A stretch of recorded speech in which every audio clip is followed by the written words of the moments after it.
ఈ ఫ్రీబీస్ ఉచిత పథకాలు ఇవి సంక్షేమ పథకాలు అని చెప్పి మాట్లాడతారు కానీ నిజంగా చెప్పాలనంటే రాష్ట్ర ఖజానాను దేశ భవిష్యత్తును సంకనాకిపిచ్చే పథకాలు అని చెప్పి నేను మాట్లాడతాను. దరిద్రం దండయాత్ర చేస్తుంది. రాజకీయ పార్టీలు పట్టించుకుంటలేవు, ఎలక్షన్ కమిషన్ కూడా, పొలిటికల్ పార్టీలు కూడా పట్టించుకుంటలేవు, ఎలక్షన్ కమిషన్ కూడా పట్టించుకుంటలేదు. అందుకే సుప్రీంకోర్టు ఇంటర్వ్యూయర్ అవుతున్నది అని చెప్పేదానికి ఇదే నిలవెత్తు నిదర్శనం. ఇదే మన సిగ్నల్.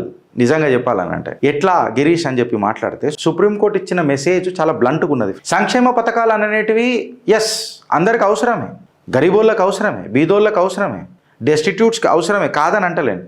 బట్ ఇది ఎలక్షన్ టైంలోనే బ్లాంక్ చెక్కులు ఇచ్చుడు అనేది పెద్ద తప్పు కదా. నువ్వు మొత్తం 4 సంవత్సరాలు కూర్చుంటావు, రాజకీయ నాయకులు అందరూ కూర్చుంటారు, పొలిటికల్ పార్టీలు అన్నీ కూర్చుంటాయి. కూర్చున్న తర్వాత లాస్ట్కి ఎలక్షన్ 1 year ఉందని అనగానే 6 నెలలు ఉన్నాయి అనగానే అప్పుడే మీకు ఇవి ఎందుకు గుర్తొస్తాయి? ఈ బ్లాంక్ చెక్ అనేది అప్పుడు ఎందుకు గుర్తురాదు, ఇప్పుడు ఎందుకు గుర్తొస్తుంది? అంటే సంక్షేమ పథకాల అనే పేరు మీద ఖజానాను కంప్లీట్గా చెప్పాలని అంటే డ్రైన్ చేస్తున్నారు అని చెప్పి సుప్రీంకోర్టు మాట్లాడింది. లైవ్ లా అండ్ ఎన్డీటీవీలో వచ్చిన కథనం.